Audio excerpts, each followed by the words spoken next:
ഈശോ മിശിഹായ്ക്ക് സ്തുതിയായിരിക്കട്ടെ.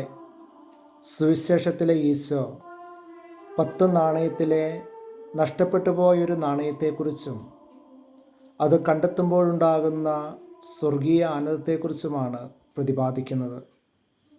10 നാണയങ്ങൾക്ക് പകരമായി 10 പ്രമാണങ്ങളെക്കുറിച്ച് നമുക്ക് ധ്യാനിക്കാം.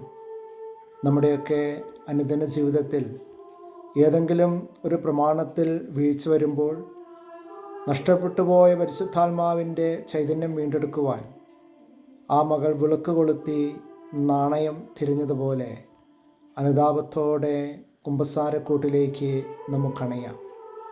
ദൈവത്തിൻ്റെ വചനങ്ങളും പ്രമാണങ്ങളും നമുക്കനുസരിക്കാം. നമ്മെ പ്രതി ഈശോ സന്തോഷിക്കട്ടെ. നമ്മെ പ്രതി സ്വർഗം സന്തോഷിക്കട്ടെ. എല്ലാവർക്കും നല്ല ഒരു ദിവസം ആശംസിക്കുന്നു. സർവശക്തനായ ദൈവം നിങ്ങളെല്ലാവരെയും സമൃദ്ധമായി അനുഗ്രഹിക്കട്ടെ എന്ന് പ്രാർത്ഥിക്കുന്നു.